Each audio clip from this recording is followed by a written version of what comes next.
Back to my channel zoology is with Priya. कैसे हो आप सब? आई होप आप सब ठीक होंगे। तो आज हम fourth chapter chemical bonding and molecular structure करने वाले हैं। इनके एनसीईआरटी के शॉर्ट नोट्स मैंने बनाए हुए हैं। तो let's start without wasting any time. तो आई होप ये चैप्टर भी पिछले लेक्चर्स की तरह 20 मिनट्स में कवर या 30 मिनट्स में इनके शॉर्ट नोट्स हम कवर कर लें, ठीक है। तो ये chemical bonding and molecular structure बहुत ऑब्वियसली बहुत स्कोरिंग चैप्टर है। तो आई होप आप एंड तक इस वीडियो तक बने रहेंगे। एंड जो आपको समझ नहीं आया you can ask me in the comment section. And बाकी सपोर्ट करो, लाइक करो, शेयर करो और अपने बाकी दोस्तों के साथ इसे अच्छे से शेयर करो। एंड सब्सक्राइब करो मेरे चैनल को अगर अभी तक आपने सब्सक्राइब नहीं किया, क्योंकि यार सपोर्ट मिलता है तो खुशी होती है, तो फिर वीडियो बनाने का मन करता है। एंड ऑल्सो ये तो वैसे भी अपने लिए बना रही हूँ, ऐसा कुछ नहीं है, बट यार एक वो होप मिल जाती है। So please subscribe my channel. Then so let's start without wasting any time. बाकी बातें साइड में। एंड तो चलो शुरू करते हैं। Chemical bonding and molecular structure बहुत इजी चैप्टर है, बिल्कुल टफ नहीं है, ठीक है। तो मैंने जो नोट्स बनाए हुए हैं, अगर आपको ये नोट्स चाहिए तो यू कैन आस्क मी। मैं अपना एक अलग से टेलीग्राम ग्रुप बनाऊंगी, उसमें मैं ये आपको नोट्स प्रोवाइड कर सकती हूँ, वो भी बिल्कुल फ्री में, कोई आपको कॉस्ट करने की ज़रूरत नहीं है। तो अगर आपको ये नोट्स चाहिए तो आप हमें कमेंट सेक्शन में बता दीजिए, मैं टेलीग्राम चैनल बना के उसमें डाल दूँगी। तो आप उस टेलीग्राम चैनल का लिंक मैं डिस्क्रिप्शन में दे दूँगी, तो आप उस पर जाइए एंड मैं ये नोट्स आपको प्रोवाइड कर दूँगी। तो आज हम chemical bonding and molecular structure का चैप्टर शुरू करेंगे। ये चैप्टर, इसमें सबसे पहले जो एनसीईआरटी में चीज़ें दी हुई हैं मैंने सब लिखी हैं, यहाँ पे कुछ नहीं छोड़ा, ठीक है।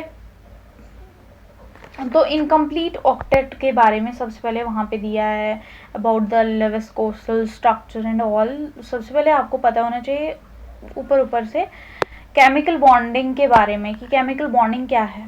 केमिकल बॉन्डिंग हुआ तो मतलब कि दो एटम्स एक साथ, जो हम पीछे से एटम पढ़ते आए, स्ट्रक्चर हमने पढ़ा, सब कुछ पढ़ा, क्लासिफिकेशन पढ़ी एलिमेंट्स की, पीरियोडिसिटी एंड प्रॉपर्टीज़, तो उसी बारे में दिया हुआ है कि अब इनकी बॉन्डिंग करवानी है, एटम्स की बॉन्डिंग करवानी है। क्यों करवानी है? क्योंकि एटम अकेला एग्जिस्ट नहीं कर सकता, उसे कुछ ज़रूरत होती है दूसरे के साथ बॉन्डिंग करने की। क्यों होती है?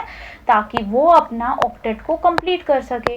जैसे Na है, Na जो है इनकम्प्लीट है, 281, इसका लास्ट वाला जो है डुप्लेट इनकम्प्लीट है, तो वो क्या करेगा ऐसा, अपना मतलब कि जो लास्ट वाला वैलेंस इलेक्ट्रॉन होगा उसको वो डोनेट करेगा किसी और नॉन मेटल को जिसके ज़रूरत है इसकी। जैसे 287 है क्लोरीन का, ठीक है, 287 है क्लोरीन का, क्लोरीन को दे देगा, क्लोरीन अपना ऑक्टेट कंप्लीट कर लेगा और सोडियम का ऑक्टेट 28 हो जाएगा। तो इस तरह से ये केमिकल बॉन्डिंग करते हैं। क्यों? क्योंकि अपना ऑक्टेट, डुप्लेट, ये सब कंप्लीट करने के लिए। तो this is the purpose of learning the chemical bonding chapter, ठीक है। और कुछ मॉलिक्यूल्स के स्ट्रक्चर को डिस्कस करेंगे हम इसमें। इनकम्प्लीट ऑक्टेट की बात करें तो इनकम्प्लीट ऑक्टेट किन किन स्ट्रक्चर्स में दिया हुआ है, एनसीईआरटी ने बताया है कि इनकम्प्लीट ऑक्टेट LICL में है। कैसे है? Let me tell you. LICL कितने बॉन्ड बना रहा है? 2, एक बॉन्ड बना रहा है, एंड इसमें कितने इलेक्ट्रॉन्स हैं? 2 इलेक्ट्रॉन्स हैं।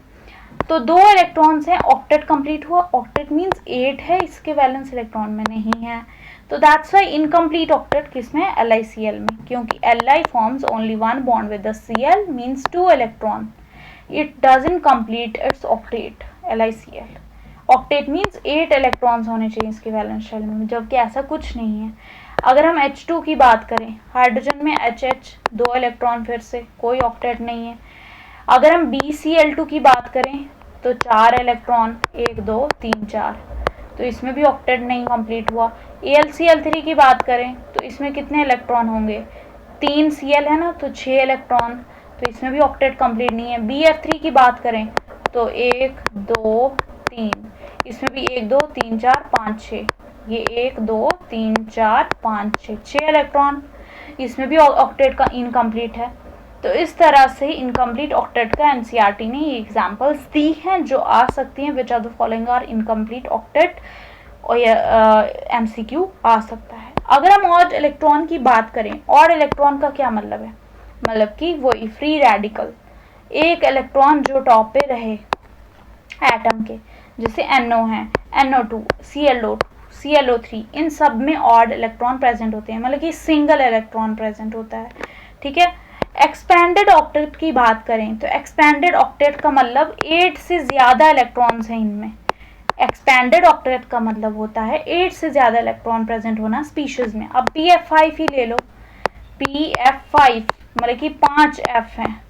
ठीक है, 5 F हैं। 5 F में कितने इलेक्ट्रॉन होंगे? 1 2 3 4 5 6 7 8 9 10, 10 इलेक्ट्रॉन्स हैं। 8 से ज़्यादा इलेक्ट्रॉन, जिसमें 8 से ज़्यादा इलेक्ट्रॉन हो उन्हें बोलते हैं एक्सपैंडेड ऑक्टेट। क्या बोलते हैं? Expanded octet. जैसे PF5 में 10 इलेक्ट्रॉन्स हैं, SF6 में 6 × 2 12 कर लो, 12 इलेक्ट्रॉन। H2SO4 इसमें भी मोर देन 8 इलेक्ट्रॉन्स हैं। तो this is called an expanded octet.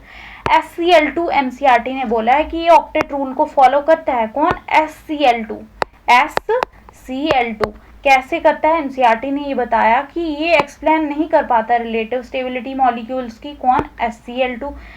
SCl2 तो फॉलो करता है ऑक्टेट रूल, लेकिन ऑक्टेट रूल में के बारे में बताया एनसीईआरटी ने कि ये relative stability of molecules explain नहीं कर पाता और ना ही शेप बता पाता है। कौन? Octet rule. मॉलिक्यूल्स की शेप भी नहीं एक्सप्लेन करी इसमें, ना ही रिलेटिव स्टेबिलिटी बताई है मॉलिक्यूल्स की। SCl2 की बात करें तो ये ऑक्टेट रूल फॉलो करता है। एक्सपैंडेड ऑक्टेट की बात कर ली मैंने कि जिनमें 8 से ज़्यादा इलेक्ट्रॉन्स प्रेजेंट होंगे उनके बॉन्ड्स में, उन्हें एक्सपैंडेड ऑक्टेट कहा जाता है। H2SO4 में एक्सपैंडेड ऑक्टेट है, PF5 में एक्सपैंडेड ऑक्टेट है। 8 से ज़्यादा इलेक्ट्रॉन्स हैं, 8 से ज़्यादा इलेक्ट्रॉन्स होना means expanded octet. Then odd electrons की बात करें, NO, NO2, ClO2, ClO3, ये सब याद रखने हैं because every point in these notes are important, every point. अगर हम ये लैटिस एनर्जी की बात करें, लैटिस एनर्जी आपको पता होना चाहिए। What is lattice energy? Lattice energy हुआ चार्ज का स्क्वायर अपॉन रेडियस का स्क्वायर। मतलब लैटिस एनर्जी जो होगी ये चार्ज के डायरेक्टली प्रोपोर्शनल होगी और रेडियस या डिस्टेंस के इनवर्सली प्रोपोर्शनल होगी जी। लैटिस एनर्जी क्या हो गई? चार्ज के जो डायरेक्टली प्रोपोर्शनल हो और रेडियस डिस्टेंस के इनवर्सली प्रोपोर्शनल हो। मतलब कि अगर रेडियस बढ़ेगा तो लैटिस एनर्जी कम होगी और अगर एटम का चार्ज बढ़ेगा तो लैटिस एनर्जी बढ़ेगी। तो that is called as the lattice energy. इसके क्वेश्चंस भी हैं लैटिस एनर्जी के बहुत क्वेश्चंस। चार्ज बढ़ेगा, जैसे Al2 पॉजिटिव है, Al3 पॉजिटिव है, ठीक है, Al3 पॉजिटिव या फिर Mg2 पॉजिटिव है, तो किसमें किसकी लैटिस एनर्जी ज्यादा होगी? इसके क्वेश्चंस हैं। जिसका चार्ज ज्यादा दिखेगा ना आपको, उसकी लैटिस एनर्जी मतलब ज्यादा है। डिस्टेंस मतलब कि वही रेडियस को चेक करना है। रेडियस मैंने पिछले चैप्टर में बता दिया कि आगे के लिए अगर आप लेफ्ट से राइट की तरफ जाएंगे पीरियोडिक टेबल में तो रेडियस क्या होता है? डिक्रीज होता है, और नीचे की तरफ रेडियस क्या होता है? इंक्रीज होता है। ठीक है, अगर आपने पिछला लेक्चर नहीं देखा तो आप मेरे चैनल पे जाके देख सकते हैं। ये पिछला चैप्टर के भी शॉर्ट नोट्स मैंने एनसीईआरटी के प्रोवाइड किए हुए हैं। अगर हम बात करें फजान्स रूल की, फजान रूल क्या है? सबसे पहले आपको ये समझना है। फजान रूल जो है ये एक बहुत ही इंपॉर्टेंट रूल है। पहला बात, कैटाइन छोटा साइज। कैटाइन का क्या मतलब हुआ? सॉरी फॉर दिस, एक मिनट, सॉरी। फजान रूल क्या है? फजान रूल होता है, एक सेकेंड, ओके। फजान रूल है मतलब कि कैटाइन का साइज, कैटाइन का जो साइज होगा वो सबसे पहले हमें पता है कैटाइन है तो छोटा साइज होगा, उसने लूज किया है, ठीक है। तो कैटाइन की क्या होती है? Polarising power. कैटाइन की क्या होती है? Polarising power. याद रखनी है कैटाइन की पोलराइजिंग पावर। जो एनाइन होता है नेगेटिव, देखो मैंने यहाँ पे बनाया है, तो एनाइन होता है पोलराइजेबिलिटी, एनाइन का क्या होता है पोलराइजेबिलिटी, और कैटाइन की पोलराइजिंग पावर होती है, ठीक है, कैटाइन की पोलराइजिंग पावर और एनाइन की पोलराइजेबिलिटी, ठीक है। अब पोलराइजिंग पावर जो कि कैटाइन की है, कैटाइन की क्या है पोलराइजिंग पावर, एनाइन की पोलराइजेबिलिटी। पोलराइजिंग पावर क्या हुआ, कैटाइन की एबिलिटी, ये जो यहाँ पे कैटाइन है इसकी एबिलिटी कि ये डिस्टॉर्ट मीन्स छेड़ सके, किसके क्लाउड को, किसके इलेक्ट्रॉन क्लाउड को, एनाइन के इलेक्ट्रॉन क्लाउड को, ठीक है। और कैसे छेड़ सकता है ये एनाइन के इलेक्ट्रॉन क्लाउड को, ये कैटाइन जो है ये इस बेचारे एनाइन के इलेक्ट्रॉन क्लाउड को कैसे छेड़ेगा, जब ये खुद कैटाइन कैसा होगा, इसका साइज क्या होना चाहिए, इसका साइज छोटा होना चाहिए, और इसका जो पॉजिटिव चार्ज है कैटाइन का वो बहुत हाई होना चाहिए, चार्ज इसका बहुत हाई होना चाहिए, जैसे +5 +6 +7 +8 +9, लेकिन इसकी साइज क्या होनी चाहिए, छोटी, साइज बिल्कुल छोटी और चार्ज बहुत ज्यादा। तो कब ये एक एनाइन को छेड़ सकता है, कब छेड़ सकता है, उसे ही पोलराइजिंग पावर कहते हैं। और कैसे छेड़ सकता है, जब ये खुद उसका साइज क्या होना चाहिए, छोटा साइज होना चाहिए, और चार्ज क्या होनी चाहिए, चार्ज बहुत ज्यादा होनी चाहिए, that is called as the polarising power. अगर हम बात करें पोलराइजेबिलिटी की, वो किसकी होती है पोलराइजेबिलिटी, एनाइन की। फिजान रूल बोलता है पोलराइजिंग पावर कैटाइन की होती है, पोलराइजेबिलिटी एनाइन की होती है। पोलराइजेबिलिटी का मतलब है कितनी आसानी से एनाइन का इलेक्ट्रॉन क्लाउड, ये जो एनाइन का इलेक्ट्रॉन क्लाउड है ये कितनी आसानी से कैटाइन से क्या हो सकता है, छिड़ सकता है, डिस्टॉर्ट हो सकता है। बल्कि कैटाइन जब इसको डिस्टॉर्ट करेगा तो कितनी आसानी से डिस्टॉर्ट होने के लिए तैयार हो जाएगा, झुकने के लिए तैयार हो जाएगा, उसको कहते हैं पोलराइजेबिलिटी। और कैसे ये झुकेगा, कैसे ये अपनी आसानी से डिस्टॉर्ट होगा, वो भी कैटाइन से, कैटाइन जब इसको छेड़ेगा डिस्टॉर्ट करेगा तो कितनी आसानी से ये डिस्टॉर्ट होगा, डिपेंड करता है कि एनाइन जो है बेचारा उसका साइज बड़ा होना चाहिए और उसका चार्ज बहुत ज्यादा होना चाहिए, उसका नेगेटिव चार्ज बहुत ज्यादा होना चाहिए। कैटाइन का क्या मैंने कंडीशन बताई, कैटाइन का पोलराइजिंग पावर होती है, कितनी आसानी से वो इलेक्ट्रॉन क्लाउड को एनाइन के छेड़ सकता है। पोलराइजिंग पावर होने के लिए कैटाइन का साइज छोटा चाहिए और पॉजिटिव चार्ज बहुत ज्यादा चाहिए। एनाइन की बात करें उनमें पोलराइजेबिलिटी होती है, कितनी आसानी से वो छिड़ सकता है, किससे, कैटाइन से, ठीक है। और कैटाइन से छिड़ने के लिए उसको एनाइन का साइज क्या होना चाहिए, जो एनाइन है नेगेटिव चार्ज है उसका साइज लार्ज होना चाहिए, बहुत बड़ा होना चाहिए, एनाइन का साइज लार्ज होना चाहिए। और साथ में उसका चार्ज कैसा होना चाहिए, नेगेटिव चार्ज लार्ज होना चाहिए, उसका नेगेटिव चार्ज लार्ज होना चाहिए, ठीक है। कैटाइन का क्या होना चाहिए, साइज छोटा और चार्ज ज्यादा, पॉजिटिव चार्ज ज्यादा, और एनाइन का साइज बड़ा और चार्ज ज्यादा। तो मैंने क्या बताया कि कैटाइन की पोलराइजिंग पावर ज्यादा होने के लिए उसका चार्ज ज्यादा चाहिए और साइज छोटा होना चाहिए। तो कैटाइन का साइज जब बड़ा होगा और एनाइन का साइज छोटा होगा, कैटाइन का साइज बड़ा, एनाइन का साइज छोटा, उसमें किस बॉन्ड की फॉर्मेशन होती है, आयनिक बॉन्ड तब बनता है जब कैटाइन जो होता है दैट इज पॉजिटिव वाला पार्ट, जैसे Na पॉजिटिव Cl नेगेटिव, उसमें जो पॉजिटिव पार्ट है Na है वो बड़ा होना चाहिए, कैटाइन साइज बड़ा होना चाहिए, और जो Cl नेगेटिव है एनाइन है उसका साइज छोटा होना चाहिए, तभी जाके आयनिक बॉन्ड की फॉर्मेशन हो सकती है। जैसे NaCl है, Na का साइज बड़ा है that is cation, Na positive वो बड़ा साइज है उसका, और एनाइन जो कि Cl नेगेटिव है उसका साइज छोटा है, तभी जाके आयनिक बॉन्ड बना है।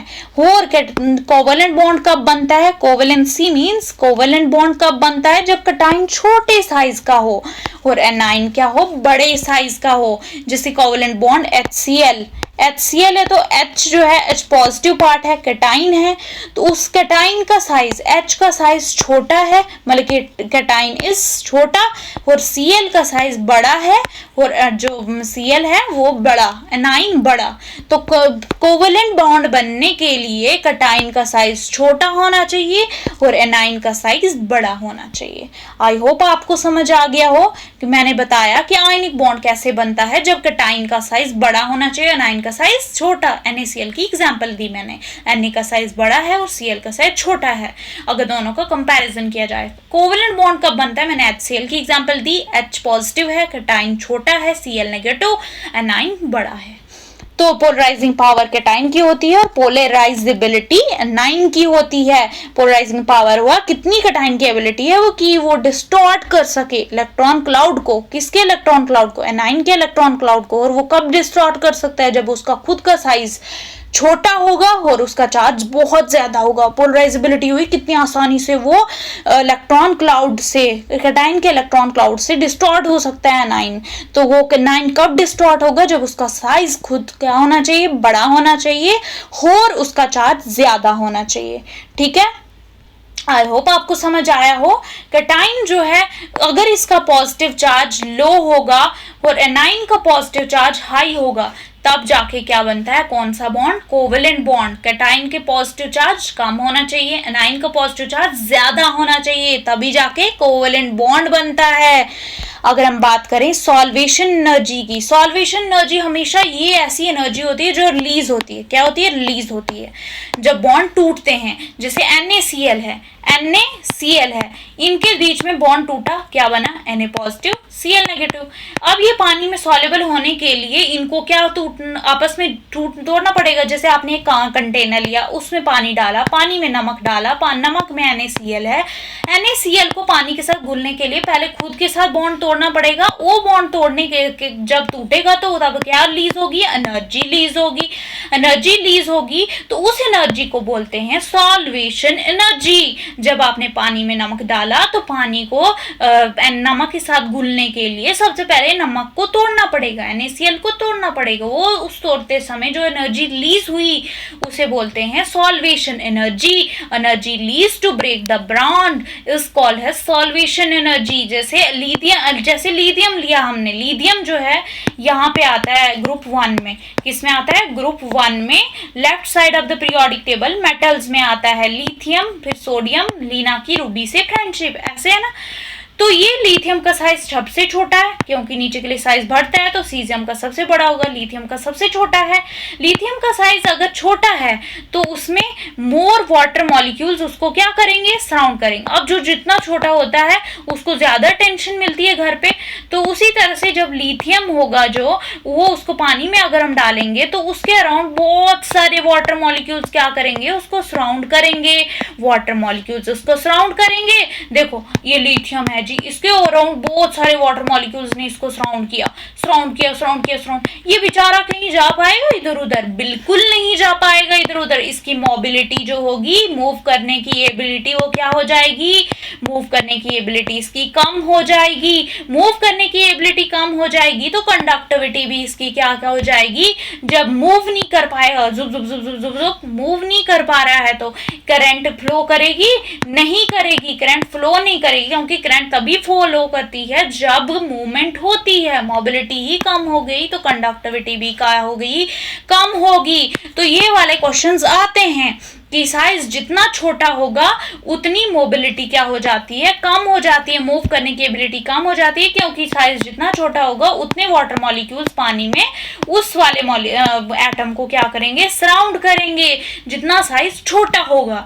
ठीक है, वो सराउंड करेंगे तो मोबिलिटी, उसको मूव करने की एबिलिटी बिल्कुल खत्म हो जाएगी, कंडक्टिविटी बिल्कुल कम हो जाएगी उसकी। तो जितना साइज छोटा कंडक्टिविटी उसकी उतनी कम। तो सबसे ज्यादा कंडक्टिविटी किसकी होगी, कि बी से CS की सबसे ज्यादा कंडक्टिविटी होगी, क्योंकि उसका साइज बड़ा है। साइज बड़ा है तो कम वाटर मॉलिक्यूल्स उसको सराउंड करेंगे, कम करेंगे सराउंड, तो आसानी से इधर उधर मूव कर सकता है, तो उसकी कंडक्टिविटी भी अच्छी होगी। ठीक है, आई होप आपको समझ आया हो सॉल्वेशन एनर्जी क्या होता है। ठीक है, ऑक्टेट रूल जो है वो शेप ऑफ मॉलिक्यूल नहीं बताता है और ना ही रिलेटिव स्टेबिलिटी बताता है मॉलिक्यूल्स की।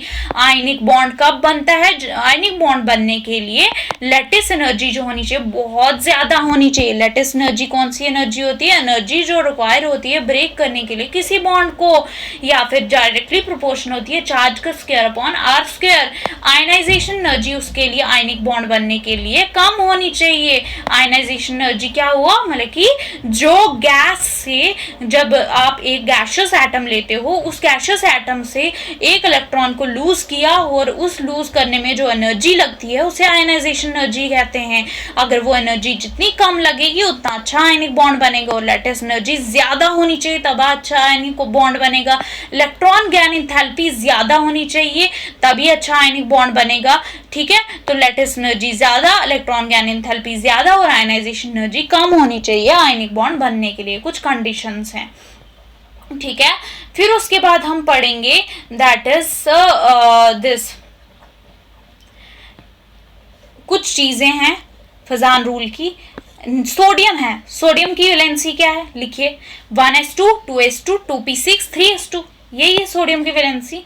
3s2 और 3s1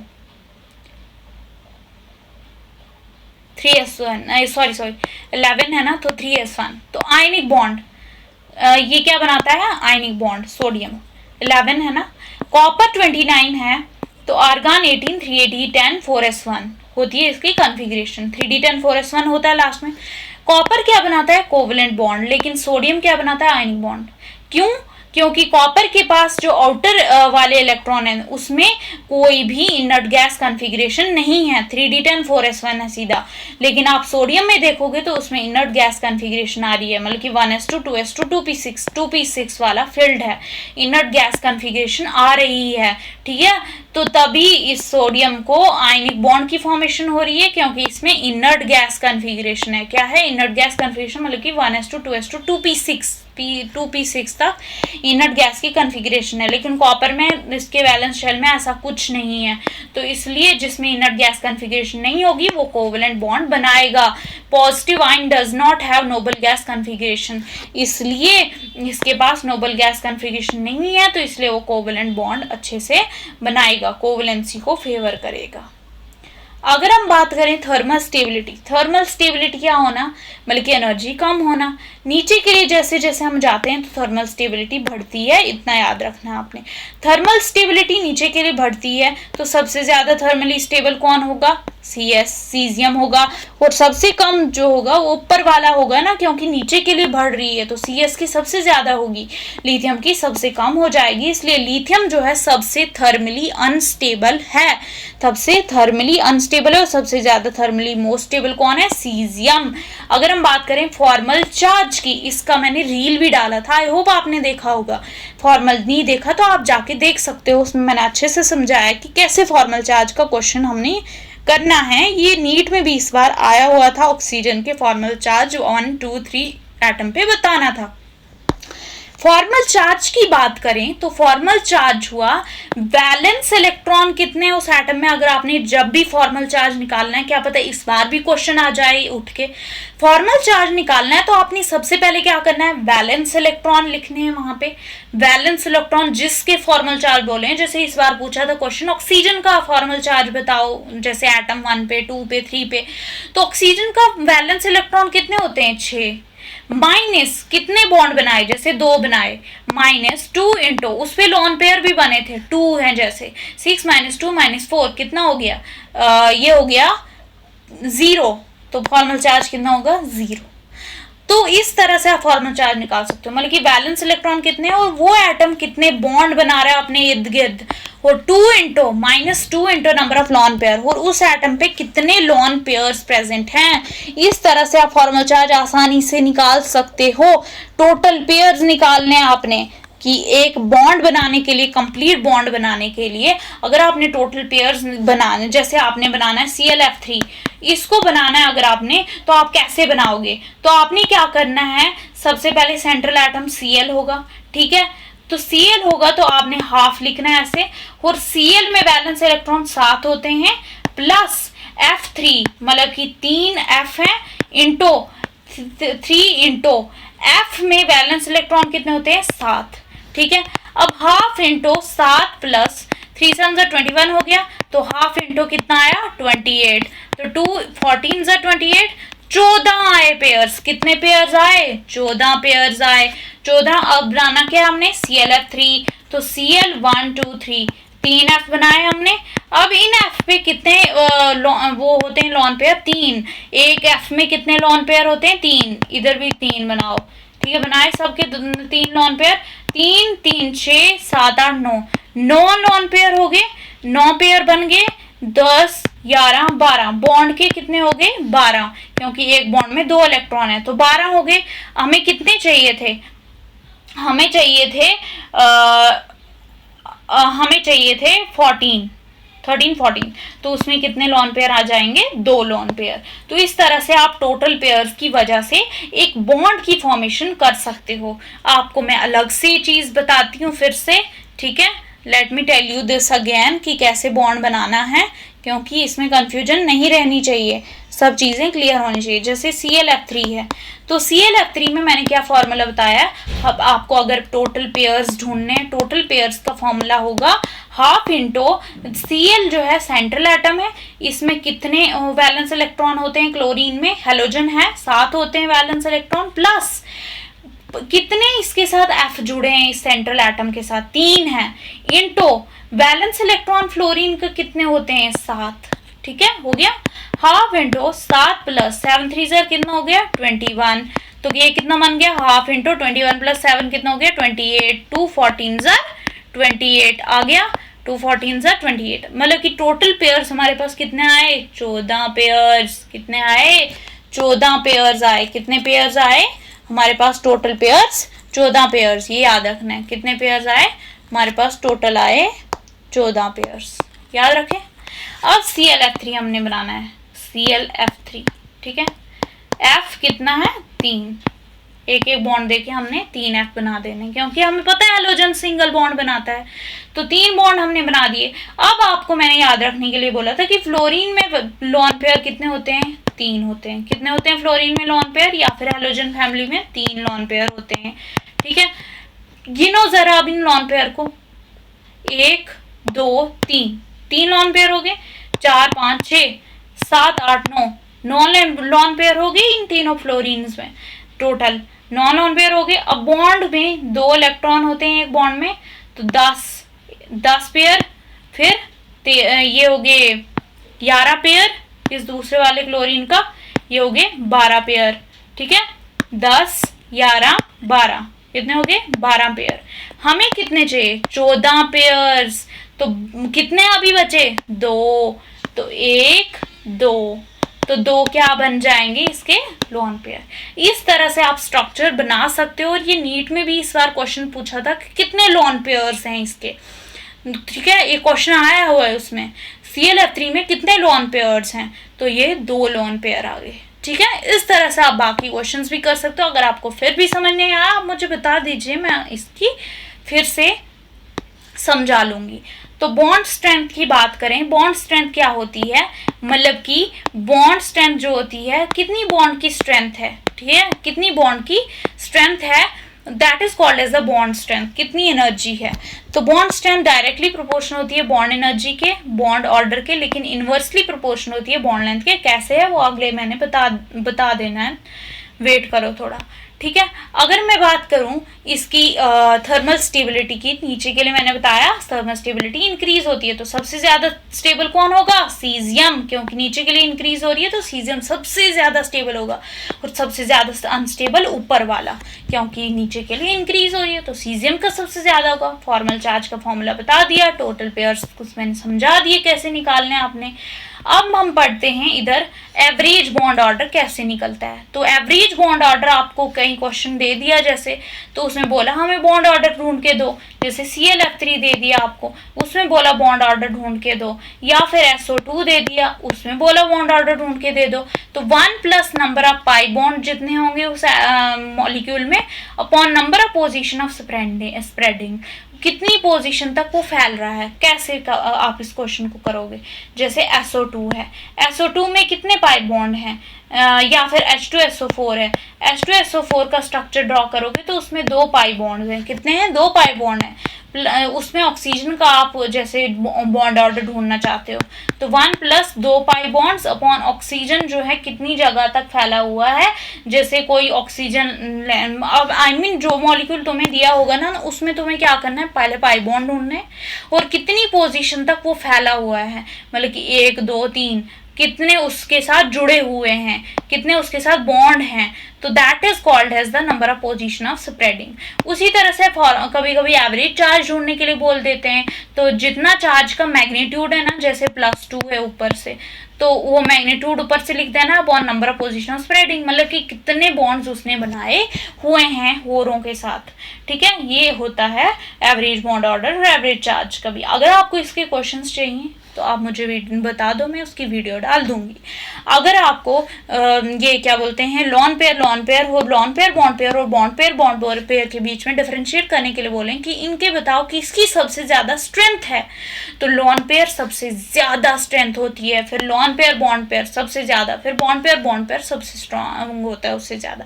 तो सबसे ज्यादा स्ट्रॉन्ग लॉन पेयर, फिर लॉन पेयर बॉन्ड पेयर, फिर बॉन्ड पेयर। ठीक है, सबसे ज्यादा रिपल्शन लॉन पेयर में होती है। अब देखना 1s सबसे स्ट्रॉन्ग होता है, फिर 2s 3s pp सबसे स्ट्रॉन्ग, sp फिर ss। अब उसके बाद बात करेंगे हम एक्सियल और इक्वेटोरियल बॉन्ड की। क्या होते हैं ये एक्सियल हो गए जो परपेंडिकुलर में हो, वर्टिकल में ऐसे ऊपर से नीचे। इक्वेटोरियल हो जो हॉरिजेंटल में बॉन्ड होंगे उनको इक्वेटोरियल बॉन्ड कहते हैं।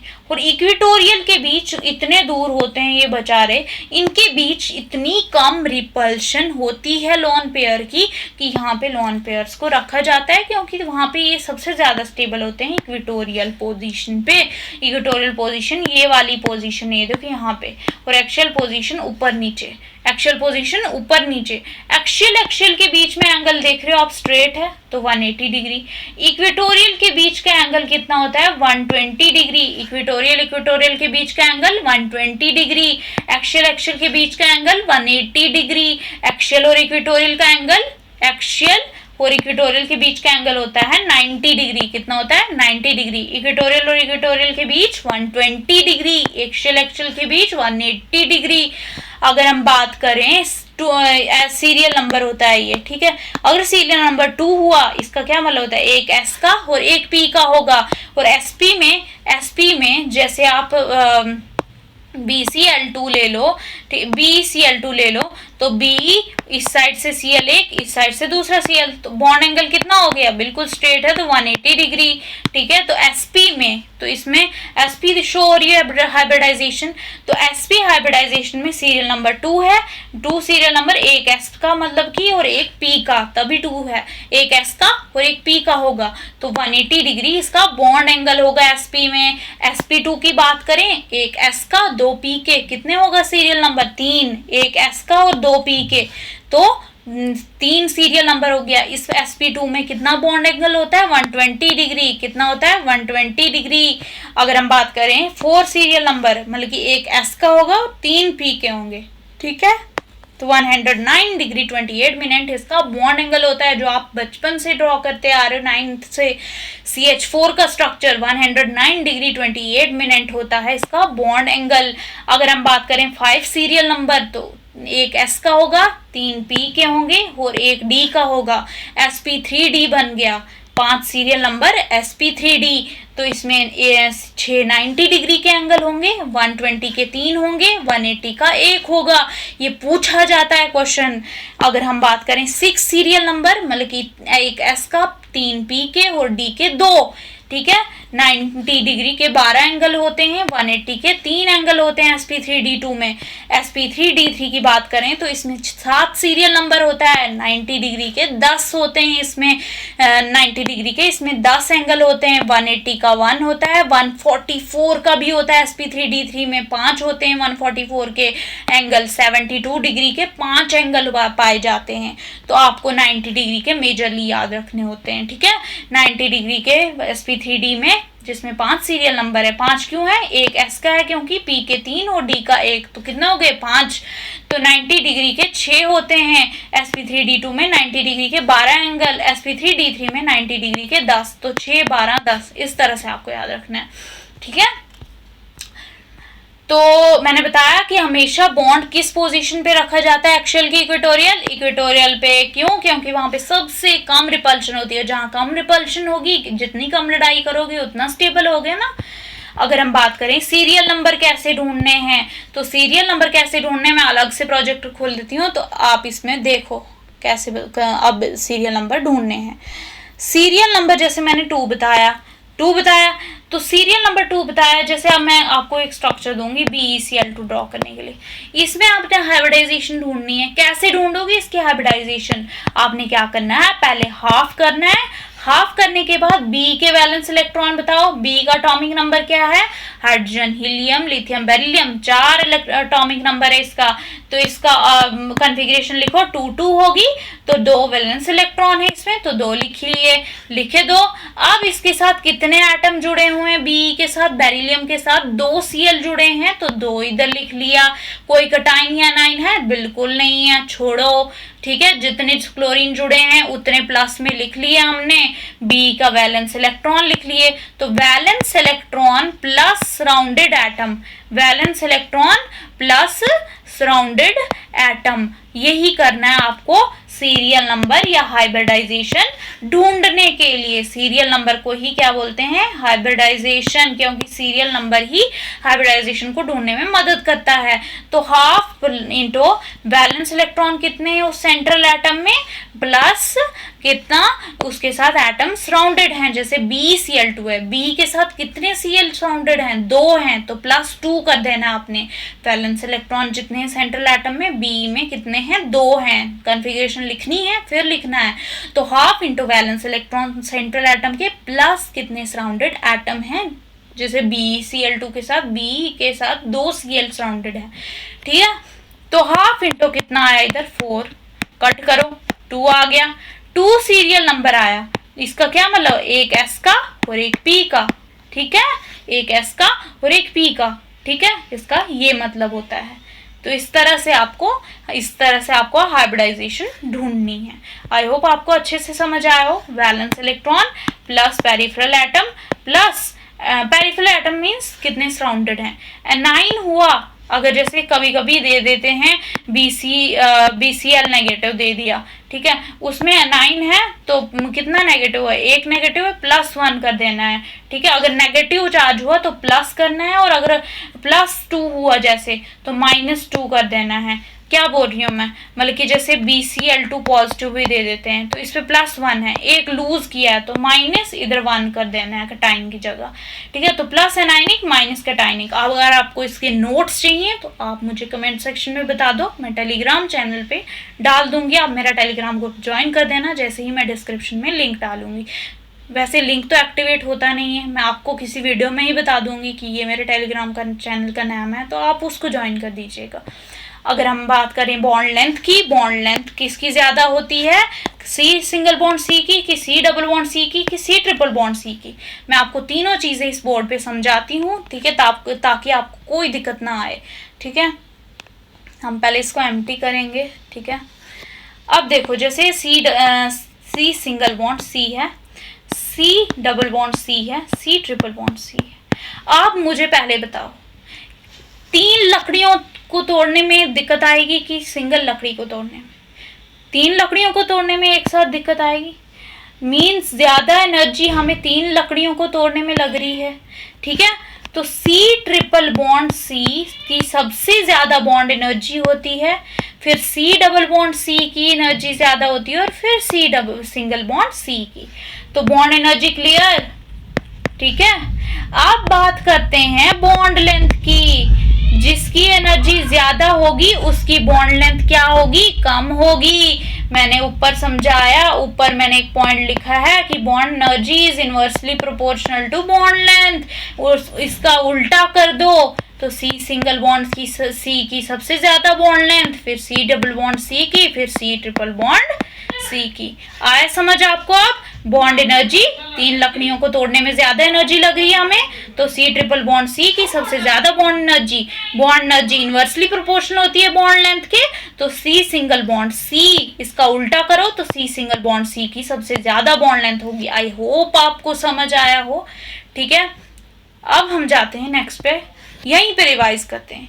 तो बॉन्ड लेंथ किसकी ज्यादा होगी, bond length inversely to proportional to the bond energy. तो ज्यादा एनर्जी 3 लकड़ियों को तोड़ने में लगती है, तो 3 का ज्यादा होगा सी ट्रिपल बॉन्ड सी का सबसे ज्यादा बॉन्ड एनर्जी, फिर सी डबल बॉन्ड सी का, फिर सी सिंगल बॉन्ड सी का। बॉन्ड एनर्जी अब हम पता है इनवर्सली प्रोपोर्शनल होती है bond length, bond order, bond stability सबके, तो बॉन्ड लेंथ इसका उल्टा आ जाएगा। आई होप आपको समझ आया हो। बॉन्ड लेंथ जो होती है एच की सबसे ज्यादा होती है। क्यों? क्योंकि आई जो होता है ये कितना बड़ा है, नीचे के लिए साइज बढ़ता है ना।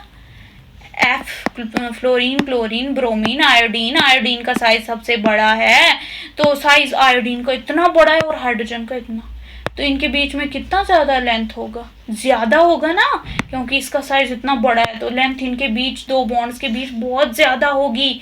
ठीक है, इसका इतना बड़ा साइज है, ऊपर से हाइड्रोजन इतना, तो बॉन्ड नहीं होगी इतनी ज्यादा।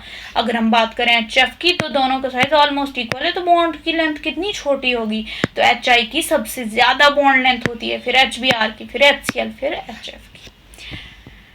अब दूसरी बात सुनो, बॉन्ड लेंथ ज्यादा है तो इलेक्ट्रोनेगेटिविटी कम होगी।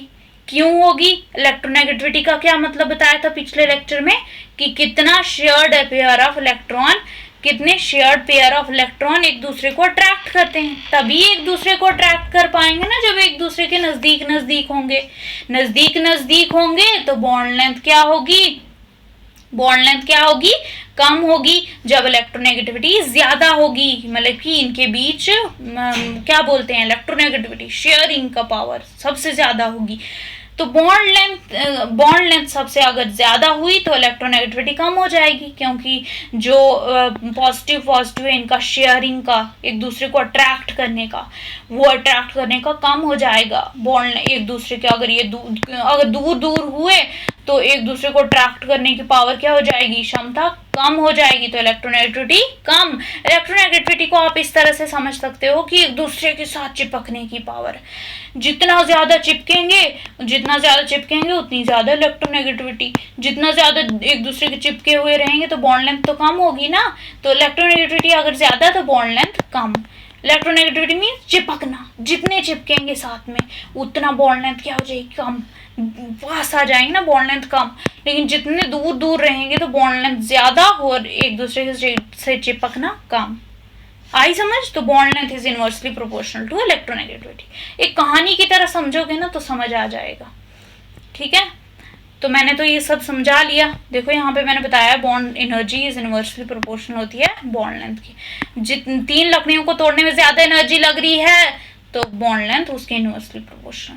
अब हम जाते हैं नेक्स्ट पेज पे। ऑलरेडी मैंने 40 मिनट्स ले लिए। ठीक है, मुझे डर लग रहा है कहीं मेरी वीडियो आप देखोगे भी नहीं। अगर हम बात करें सीरियल नंबर 3 की, एस नंबर 3, इसका क्या मतलब होता है, 1 एस का और 2 पी के, और 4 सीरियल नंबर हुआ 1 एस का और 3 पी के, और अगर 5 सीरियल नंबर 1 एस का, पी के 3 और डी का 1, 6 सीरियल नंबर हुआ तो 1 एस का, पी के 3 और डी के 2, क्योंकि 3 2 5 1 6। ठीक है, अगर हम बात करें सिग्मा अगर 3 हुए, सीरियल नंबर 3 है तो सिग्मा अगर 3 हुए और लॉन पेयर 0 हुए तो उसको क्या बोलते हैं, ट्रायगोनल प्लानर। सिग्मा 2 और 1 लॉन पेयर, उसको क्या बोलते हैं, बेंट या वी शेप। सिग्मा के अगर 4 हुए, लॉन पेयर 0 हुआ तो टेट्राहेड्रल, बचपन से पढ़ते आए CH4, कोई लॉन पेयर नहीं होता CH4 में। लेकिन अगर 3 सिग्मा हुए और 1 लॉन पेयर हुआ तो पैरामिडल में पता है आपको NH3 में 1 लॉन पेयर होता है और 3 होते हैं सिग्मा। और लेकिन स्ट्रक्चर तो हमेशा टेट्राहेड्रल ही रहेगा। ज्योमेट्री, दो अगर सिग्मा दो लोन पेयर हुए तो H2O को पता ही हमें सबसे बेस्ट एग्जांपल, इसमें दो लोन पेयर होते हैं और दो बॉन्ड पेयर बनाता है, एक H इधर से एक H इधर से, दो लोन पेयर होते हैं वाटर में और बेंट शेप होती है इसकी। sp3d में 5 होते हैं इसका सीरियल नंबर। अगर 5 सिग्मा और 0 लोन पेयर हुआ तो ट्रायगोनल पैरामीटर जैसे कि पढ़ते आए हैं हम BCl5 का। 4 अगर सिग्मा 1 लोन पेयर तो सीसॉ शेप, बेस्ट NCERT की एग्जांपल SF4 याद रखनी है, सीसॉ की SF4, seesaw SF4, seesaw SF4। 4 sigma 2 lone pair square planar XCF4 सबसे बेस्ट एग्जांपल, बी ब्लॉक में हम पढ़ने वाले हैं, आगे आने वाले लेक्चर्स सभी लेक्चर्स को देखिएगा। 3 अगर सिग्मा 2 लोन पेयर तो टी शेप ClF3 याद रखना है। ClF3 इस बार भी आया था तो ClF3 का शेप याद रखना टी शेप और SF4 का seesaw. sp3d2 6 serial number, 6 sigma और 0 लोन पेयर तो octahedral SF6 best example. 5 sigma 1 lone pair BrF5 सबसे best example, square pyramidal structure. ये स्ट्रक्चर याद रखने होते हैं। ग्रेफाइट की बात करें sp2 हाइब्रिडाइजेशन, फुलरीन की भी sp2 हाइब्रिडाइजेशन। फुलरीन में 20 हेक्सागोनल रिंग्स, 12 पेंटागोनल रिंग्स, सब कुछ मैंने चुन चुन के लिखा है, सब NCERT का है, ठीक है, कुछ भी नहीं छोड़ा है। डायपोल मोमेंट की बात करें तो चार्ज इंटू, डायपोल मोमेंट का क्या फॉर्मूला होता है, charge into distance between the two charges, ठीक है। डायपोल मोमेंट, एक डायपोल होता है 3.33 इंटू 10⁻30 सेंटीमीटर, या ESUB इलेक्ट्रोस्टैटिक यूनिट भी होता है। तो म्यू किसके बराबर होता है, charge into distance between two charges. तो वन डायपोल होता है 3.33 इंटू 10⁻30 सेंटीमीटर। परसेंटेज आयनिक करेक्टर होता है mu observed upon mu theoretical, क्योंकि कभी कभी ये क्वेश्चन भी पूछ दिया जाता है। म्यू थ्योरेटिकल निकालना है तो 1.6 इंटू 10⁻19 इंटू जितनी क्वेश्चन में गिवन बॉन्ड लेंथ होगी। डायपोल मोमेंट सबसे ज्यादा दैट इज म्यू से रिप्रेजेंट किया जाता है, इसको H2O का होता है, वाटर का होता है क्योंकि इसका साइज थोड़ा बड़ा होता है, HF का होता है, फिर NH3 का, फिर HCl को। तो आपको कैसे याद रखना है, सबसे पहले H2O, फिर HF का, ठीक है, फिर NH3 का, फिर HCl का, सबसे कम H2S का, NCERT में दिया हुआ है। बॉन्ड लेंथ जिसका साइज सबसे बड़ा H2O2 का, फिर O2F2 का, ठीक है। बॉन्ड एनर्जी की बात करें सबसे ज्यादा आपको याद रखनी है F2 की कम हो जाती है क्योंकि इनमें इंटरइलेक्ट्रॉनिक रिपल्शन होती हैं एक दूसरे के साथ, क्योंकि छोटा साइज होता है तो एक दूसरे के साथ बहुत ज्यादा रिपल्शन करते हैं, इसलिए Cl2 की बॉन्ड एनर्जी क्या हो जाती है, ज्यादा हो जाती है। बॉन्ड एनर्जी, क्योंकि रिपल्शंस की वजह से ऑब्वियसली बॉन्ड एनर्जी कम हो जाएगी ना, तो F2 तीसरे नंबर पे आ जाता है इस रिपल्शंस की वजह से, इंटरइलेक्ट्रॉनिक अंदर से रिपल्शंस होती हैं। Cl2 की बॉन्ड एनर्जी सबसे ज्यादा होती है। बॉन्ड एंगल की बात करें तो किसका बॉन्ड एंगल ज्यादा होता है, 180 डिग्री वाले का। 180 डिग्री किसका बॉन्ड एंगल होता है, अभी ऊपर बताया, sp का। sp2 का बात करें तो 120 डिग्री बॉन्ड एंगल होता है, ट्राइगोनल प्लानर स्ट्रक्चर। sp3 की बात करें टेट्राहेड्रल स्ट्रक्चर, 109 डिग्री 28 मिनट। तो सबसे ज्यादा sp का बॉन्ड एंगल, फिर sp2 का, फिर sp3 का। NH3 का सबसे ज्यादा इसमें क्या होता है, बॉन्ड एंगल NF3 से। क्यों, क्योंकि NF3 में क्या होती है, NF3 में अपोजिट पोल्स बनते हैं। N और F में से सबसे ज्यादा इलेक्ट्रोनेगेटिविटी F होती है, तो F की तरफ पोल्स जाते हैं, जिसकी वजह से इसका बॉन्ड एंगल क्या हो जाता है, कम हो जाता है। लेकिन NH3 में ऐसा कुछ नहीं होता, दोनों की ऑलमोस्ट दोनों की मतलब कि H की सबसे कम ही इलेक्ट्रोनेगेटिविटी होती है, तो पोल्स नहीं बनते एक दूसरे के अपोजिट, तो इसकी वजह से बॉन्ड एंगल भी ज्यादा रहता है, तो NH3 सबसे ज्यादा बॉन्ड एंगल रहता है। NCl3 की बात करें तो Cl का जो होता है इसका साइज बड़ा होता है, इसलिए NCl3 का क्या होता है, बॉन्ड एंगल ज्यादा होता है, तो साइज पे भी डिपेंडेंट करता है। फिर NH3 का, फिर NF3 का। OCl2 साइज की वजह से, फिर OH2, फिर OF2। Bond angle inversely proportional होता है इलेक्ट्रोनेगेटिविटी के। क्यों होता है, क्योंकि जितनी ज्यादा इलेक्ट्रोनेगेटिविटी होगी तो उतना बॉन्ड एंगल क्या होगा, कम होगा। क्यों, क्योंकि एक दूसरे को उतने क्लोज होंगे, तो इलेक्ट्रोनेगेटिविटी मीन्स चिपकना, एक दूसरे के जितने क्लोज होंगे तो एंगल क्या हो जाएगा, बहुत कम हो जाएगा, एक दूसरे के साथ उतने क्लोज होंगे ना। Number of electrons less than 14 हुए, मतलब कि नाइट्रोजन तक क्या यूज करेंगे हम, sigma 1s2, sigma antibonding 1s2, sigma 2s2, sigma antibonding 2s2, pi 2p(x2) equal to pi 2p(y2), पहले pi 2p(x2) equal to pi 2p(y2) use करना है, फिर सिग्मा 2pz2, फिर पाई एंटीबॉन्डिंग 2px2। ये जो मैंने ये स्टार स्टार यूज किए ना, ये एंटीबॉन्डिंग इलेक्ट्रॉन्स है। क्या है, एंटीबॉन्डिंग इलेक्ट्रॉन्स। आप जैसे ले लो हाइड्रोजन, हाइड्रोजन की हाइब्रिडाइजेशन क्या रहती है, 1s1।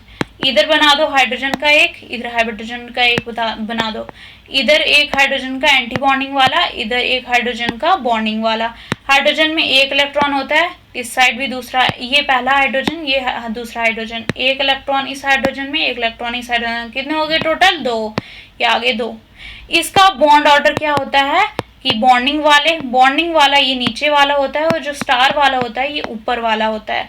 तो इसका बॉन्डिंग वाले में 2 हैं, माइनस स्टार वाले में 0 हैं, अपॉन 2, मतलब कि bonding minus anti bonding upon 2, तो 2/2 1। तो बॉन्ड ऑर्डर हाइड्रोजन H2 का बॉन्ड ऑर्डर कितना आया, 1।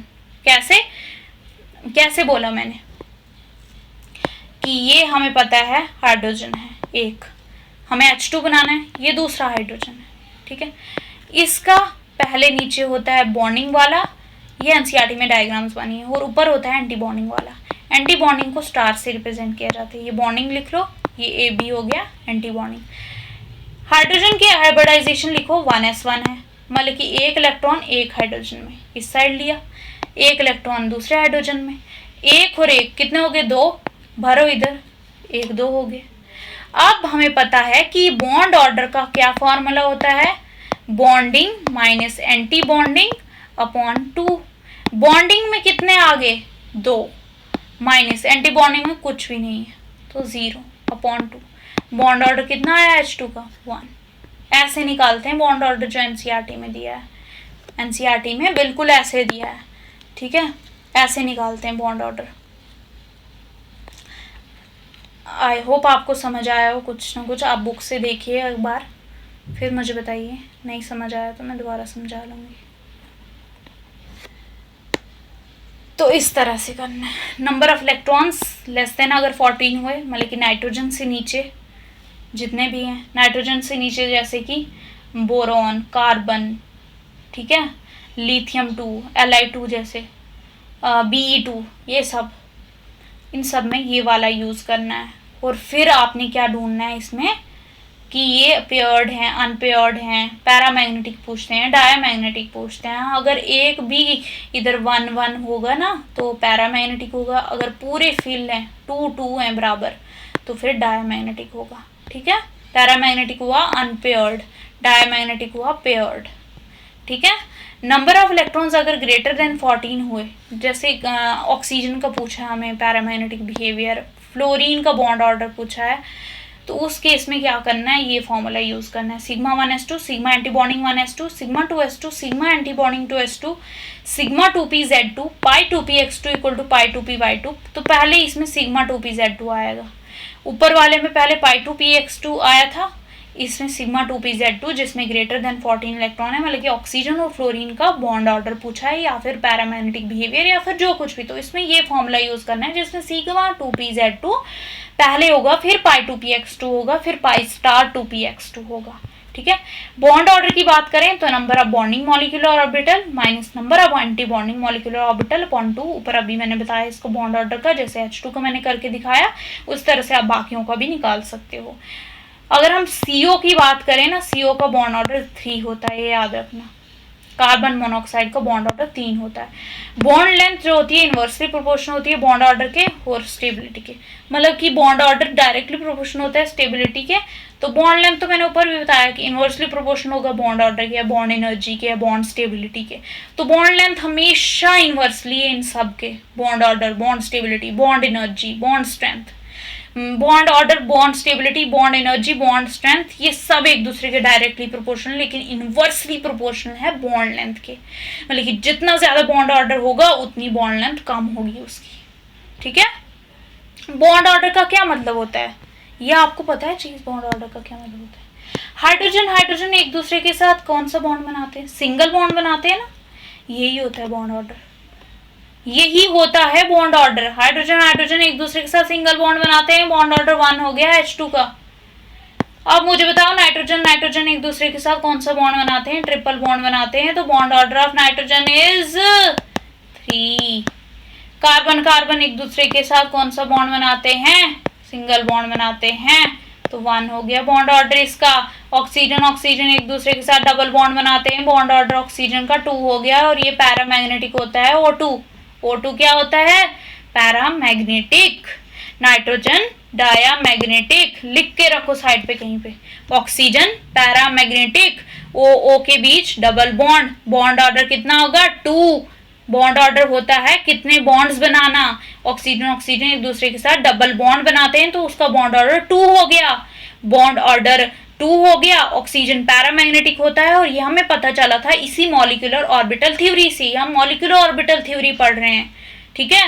वैलेंस बॉन्ड थ्योरी ऊपर पढ़ ली हमने, ये है मॉलिक्यूलर ऑर्बिटल थ्योरी। और मॉलिक्यूलर ऑर्बिटल थ्योरी ने ऑक्सीजन के पैरामैग्नेटिक बिहेवियर को एक्सप्लेन किया था, जो कि वीबीटी नहीं कर पाई थी। वीबीटी बताई थी कि ये डायामैग्नेटिक है ऑक्सीजन, जबकि मॉलिक्यूलर ऑर्बिटल थ्योरी ने एक्सप्लेन किया कि ऑक्सीजन पैरामैग्नेटिक बिहेवियर शो करता है। ऑक्सीजन ऑक्सीजन के बीच डबल बॉन्ड है, तो बॉन्ड ऑर्डर 2 होगा ऑक्सीजन का। नाइट्रोजन नाइट्रोजन के बीच ट्रिपल बॉन्ड है, तो बॉन्ड ऑर्डर नाइट्रोजन का 3 होगा। नाइट्रोजन और पैरामैग्नेटिक है, ठीक है। तो इस तरह से आप ये ढूंढ सकते हो, ठीक है। आई होप आपको ये समझ आया हो। Now we will move on to the next page. बस थोड़ा सा ही बचा है, आपको बेयर अप करना पड़ेगा मेरे साथ 2 मिनट के लिए। H2CO2 BF3, ये आपको दिमाग में रखना है। H2 हो गया, CO2 हो गया, BF3 हो गया, CCl4 हो गया। ये सब इतने सिमेट्रिकल होते हैं ना, स्ट्रेट, जैसे CO2 है, CO2 है, C डबल बॉन्ड हो इस साइड से, ये देखो स्ट्रेट है एकदम। तो ये कैंसिल हो जाते हैं, और इसका म्यू डाइपोल मोमेंट एकदम 0 हो जाता है। BF3 में भी बॉन्ड एंगल इतने सिमेट्रिकल होते हैं कि इसका डाइपोल मोमेंट 0 हो जाएगा। जब भी सिमेट्री आई, डाइपोल मोमेंट 0, ठीक है। तो डाइपोल मोमेंट किस किस का 0? H2, CO2, BF3, CCl4 0 है इनका। SF6 में रेगुलर ऑक्टाहेड्रन ज्योमेट्री होती है, एनसीईआरटी ने लिखा है। म्यू इनवर्सली प्रोपोर्शनल होता है थीटा के, मतलब कि जितना ज्यादा डाइपोल मोमेंट उतना बॉन्ड एंगल कम होगा। CH3Cl सबसे ज्यादा डाइपोल मोमेंट, CH2Cl2 सबसे ज्यादा डाइपोल मोमेंट, CHCl3 सबसे ज्यादा डाइपोल मोमेंट, CCl4 का उससे ज्यादा, मतलब कि सबसे ज्यादा उसका डाइपोल मोमेंट होगा जिसमें Cl क्या होंगे? कम होंगे। हो गई खत्म बात। हाइड्रोजन बॉन्डिंग पढ़ते हैं, 2 तरह की होती है, इंटरमॉलिक्यूलर और इंट्रामॉलिक्यूलर। इंटरमॉलिक्यूलर हाइड्रोजन बॉन्डिंग वो बॉन्डिंग होती है जो कि दो डिफरेंट, मतलब कि दो, sorry I just mistaken it, here it will come intramolecular, wait I will correct it, then I will come again.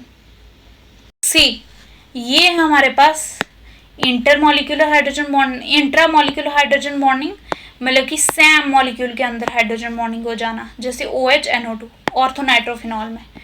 वो जितनी ज़्यादा मतलब कि जितनी ज़्यादा मतलब कि बॉन्डिंग होगी ना, हाइड्रोजन बॉन्डिंग स्ट्रॉन्ग, तो उतना वो अंदर जो वाटर मॉलिक्यूल के अंदर उतना स्ट्रॉन्ग होगा, ठीक है, मतलब कि वाटर के अंदर सोल्यूशन में। इंटरमॉलिक्यूलर हाइड्रोजन बॉन्डिंग क्या हुई? 2 डिफरेंट मॉलिक्यूल्स के बीच में, मतलब कि डिफरेंट, जैसे HF एक दूसरे के साथ बना रहे हैं, मतलब कि 2 अलग अलग डिफरेंट, ठीक है, HF अलग अलग बना रहे हैं, ठीक है, लेकिन एक सेम मॉलिक्यूल के अंदर हाइड्रोजन बॉन्डिंग होना, that is intramolecular. Intra means same, inter means different, ठीक है। HF एक दूसरे के साथ हाइड्रोजन बॉन्डिंग F। और हाइड्रोजन बॉन्डिंग किसके बीच होती है? एक हाईली इलेक्ट्रोनेगेटिव एटम, मैंने परसों ही बताया था, FONCl पिछले लेक्चर में। सबसे ज्यादा इलेक्ट्रोनेगेटिविटी फ्लोरीन की है, तो हाईली इलेक्ट्रोनेगेटिव एटम और हाइड्रोजन के बीच क्या होगी? बॉन्ड बनेगी। उसी बॉन्ड को हाइड्रोजन बॉन्डिंग कहा जाता है। हाईली इलेक्ट्रोनेगेटिव एटम और हाइड्रोजन के बीच का बॉन्ड, ठीक है। हाईली इलेक्ट्रोनेगेटिव एटम ऑक्सीजन भी हो सकता है, जैसे वाटर में भी हाइड्रोजन बॉन्डिंग होती है। कैसे होती है? जैसे ये HOH, उधर से दूसरा H आ गया, इधर O इधर H, ये ऐसे होती है वाटर की हाइड्रोजन बॉन्डिंग, ठीक है। हाईली इलेक्ट्रोनेगेटिव एटम और हाइड्रोजन के बीच का बॉन्डिंग होना, that is called has the hydrogen bonding. और इसमें जो स्ट्रक्चर बनता है वो लीनियर या जिगजैग स्ट्रक्चर हो जाता है। और जितनी ज्यादा इंटरमॉलिक्यूलर हाइड्रोजन बॉन्डिंग होगी ना, उतना ज्यादा बॉइलिंग पॉइंट होगा। क्योंकि उतना एक दूसरे के साथ पकड़े हुए रहेंगे, उतना बॉइलिंग पॉइंट हो जाएगा, उतना बॉईल करने में समय लगेगा। तो तभी बॉइलिंग पॉइंट ज़्यादा होता है। जितनी ज़्यादा वो इंटरबॉन्ड स्ट्रेंथ होगी, इंटरमॉलिक्यूलर हाइड्रोजन बॉन्डिंग जितनी स्ट्रांग होगी। अब देखो, ये है solid DH2, density of solid means density of water solid में कब होता है, जब आइस बनती है, ठीक है। और डेंसिटी ऑफ वाटर लिक्विड में कब होता है, जब वाटर होता है। वाटर और आइस में से किसकी ज़्यादा, वाटर और आइस में से किसकी ज़्यादा डेंसिटी होती है, वाटर की ही होती है, ठीक है। बॉइलिंग पॉइंट ऑफ हाइड्राइड्स की बात करें तो सबसे ज़्यादा बॉइलिंग पॉइंट किसका होता है, अगर हम नाइट्रोजन फैमिली में देखें तो नाइट्रोजन सेकंड नंबर पे आता है। बाकी नीचे से शुरू होता है SbH3, फिर NH3, फिर ASH3, PPH3 सबसे लास्ट है। अगर बॉइलिंग पॉइंट देखें, बॉइलिंग पॉइंट डायरेक्टली प्रोपोर्शनल होता है हाइड्रोजन बॉन्डिंग के। तो हाइड्रोजन बॉन्डिंग के डायरेक्टली प्रोपोर्शनल है तो H2O हाइड्रोजन बॉन्डिंग शो करता है। तो सबसे ज़्यादा बॉइलिंग पॉइंट उसी का होगा, और वो भी इंटरमॉलिक्यूलर हाइड्रोजन बॉन्डिंग, तो सबसे ज़्यादा बॉइलिंग पॉइंट होगा उसका। H2T, फिर H2SC, फिर H2S, ठीक है, नीचे से H2S सबसे लास्ट। तो H2O को क्यों है ज़्यादा, क्योंकि इसका हाइड्रोजन बॉन्डिंग सबसे ज़्यादा है, तभी इसका बॉइलिंग पॉइंट ज़्यादा है। HF का क्यों है बॉइलिंग पॉइंट ज़्यादा, क्योंकि इसकी हाइड्रोजन बॉन्डिंग सबसे स्ट्रॉन्ग है। फिर HI, नीचे से शुरू करना है HBr, फिर HCl। मेल्टिंग पॉइंट ये NH3 सबसे ज़्यादा होगा, फिर SbH3, फिर ASH3, PPH3। उसी तरह से H2O का सबसे ज़्यादा होगा, फिर H2TE, फिर H2SC, H2S। इसका भी हाइड्रोजन बॉन्डिंग कंसेप्ट रहता है, तभी ये हो रहा है। HF का सबसे ज़्यादा, फिर HI, फिर HBr, HCl। पहले HF, फिर HI, नीचे से शुरू, फिर HBr, HCl। HF का क्यों ज़्यादा है, hydrogen bonding concept. H2O hydrogen bonding concept. NH3 highly electronegative, size छोटा होने की वजह से, इसी वजह से इसका मेल्टिंग पॉइंट ज़्यादा है। मेल्ट करने में टाइम लग रहा है क्योंकि इसका साइज छोटा है और Z इफेक्टिव ज़्यादा है। न्यूक्लियर चार्ज एक दूसरे के साथ जकड़े हुए न्यूक्लियस ने आउटर को, इलेक्ट्रॉन्स को स्ट्रांगली अपनी तरफ अट्रैक्ट करके रखा, तो मेल्ट होने में टाइम लग रहा है। तो yes, so this is the chapter, we completed it. अगर आपको कुछ ना समझ आया हो तो प्लीज़ आप मुझे कमेंट सेक्शन में बता दीजिए, ठीक है। आई होप, तो चलो फिर आज इस वीडियो को, इस चैप्टर को यहीं पे समाप्त करते हैं। मिलते हैं अगले वीडियो में, तब तक के लिए पढ़ाई कीजिए। अगर आपको सभी चीज़ें समझ आई तो let me know you. Thank you for watching this video. मिलते हैं अगले वीडियो में, तब तक के लिए बाय।